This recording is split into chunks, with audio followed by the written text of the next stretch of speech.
Jésus-Christ, paix, joie, grâce, amour à chacune de vous. Au nom de notre Seigneur Jésus-Christ, de la part de Dieu le Père, en ce 7e dimanche du temps ordinaire.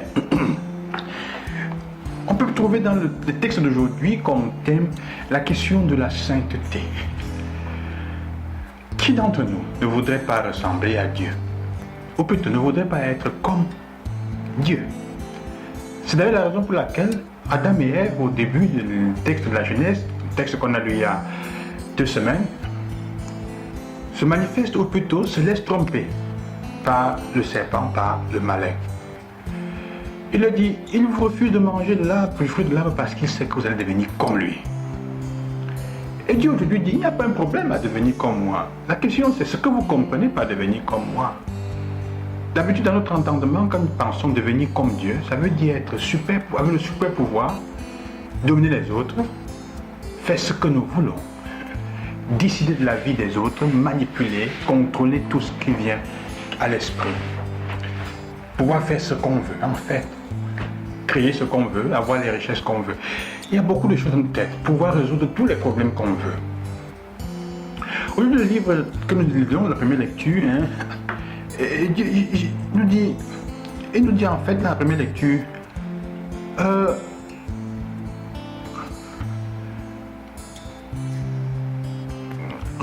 lisons un peu le texte.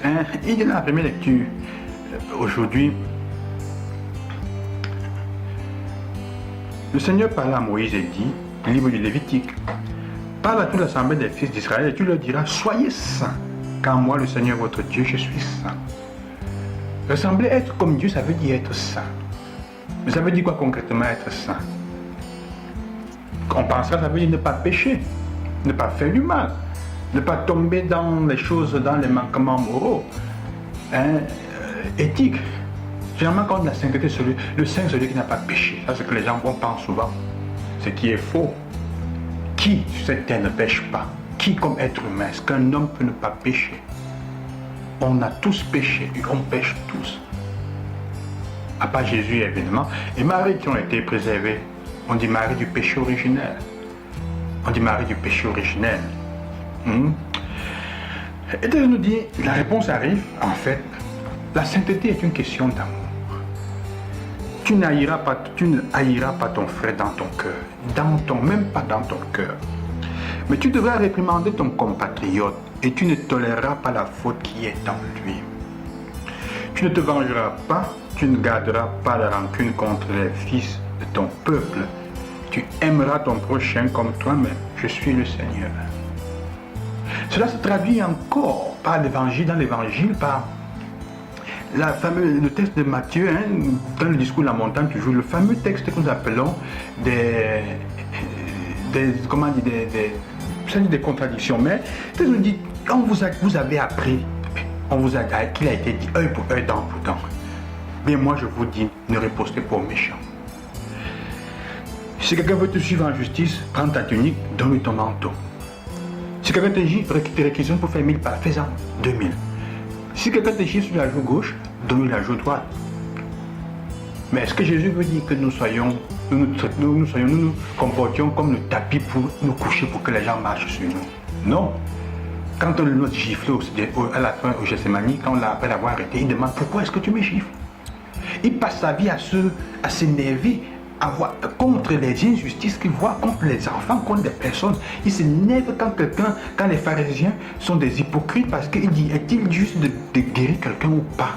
Et il ne parle pas, on dit, il s'énerva de leur hypocrisie. Ce n'est pas qu'il se tait. En effet, le texte de la première lecture nous fait comprendre cela. Il dit, tu n'haïras pas ton frère dans ton cœur, mais tu devras réprimander ton compatriote et tu ne toléreras pas la faute qui est en lui. Ne laisse pas ton frère mourir de la faute qui est en lui. Tu dois faire tout. Mais le texte en fait nous fait comprendre fondamentalement le fait de l'évangile. Tu aimeras ton prochain. On vous a dit tu aimeras ton prochain et tu aimeras ton ennemi. Aimez vos ennemis. En fait, qu'est-ce que Jésus veut nous faire comprendre clairement? Il veut nous faire comprendre ceci. Il ne veut pas que nous nous blessions, que nous nous couchions pour qu'on marche sur nous à tout prix. Ce n'est pas ça. Il ne veut pas que nous devenions le marchepied des gens. Non. C'est vrai que nous sommes appelés à être doux, à chercher l'amour, à être patients. Mais Dieu veut que nous choisissions librement de ne pas proliférer le mal.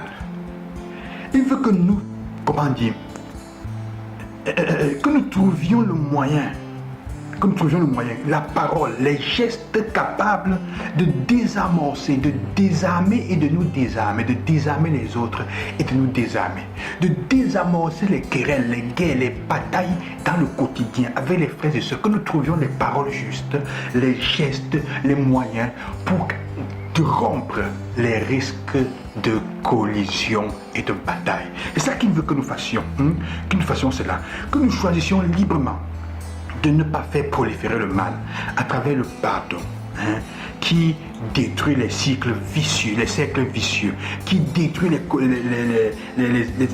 actions qui sont orientés à tuer les autres, à faire du mal, et que nous trouvions le moyen pour arracher les autres au cercle vicieux de la culpabilité, de la vengeance, et surtout que nous rompions tout ce qui porte à la haine. C'est ce que Dieu veut que nous fassions. C'est ça qu'il est en train de demander pour nous-mêmes. Parce que nous sommes plus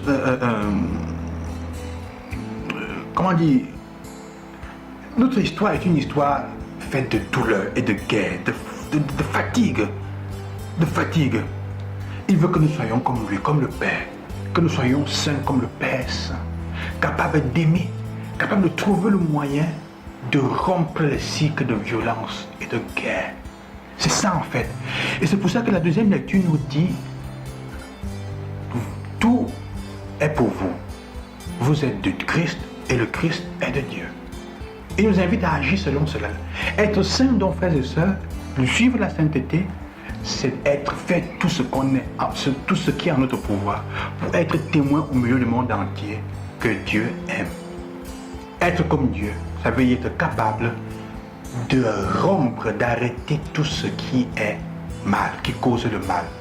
Trouver les paroles, les moyens, les gestes, je me répète, pour arrêter, empêcher que le mal ne passe par moi dans le quotidien. Évidemment, ça demande souvent que tu souffres, que tu acceptes qu'on te frappe. Ça ne dit pas que tu es faible. Ça demande aussi que tu lèves la tête pour demander justice pour ceux qui sont à côté de toi, avec les bons gestes qui rompent le cycle du mal. Que Dieu vous bénisse et qu'il vous accompagne, frères et sœurs. Je vous bénis au nom du Seigneur. Loué soit Jésus-Christ. À demain. Bonne semaine.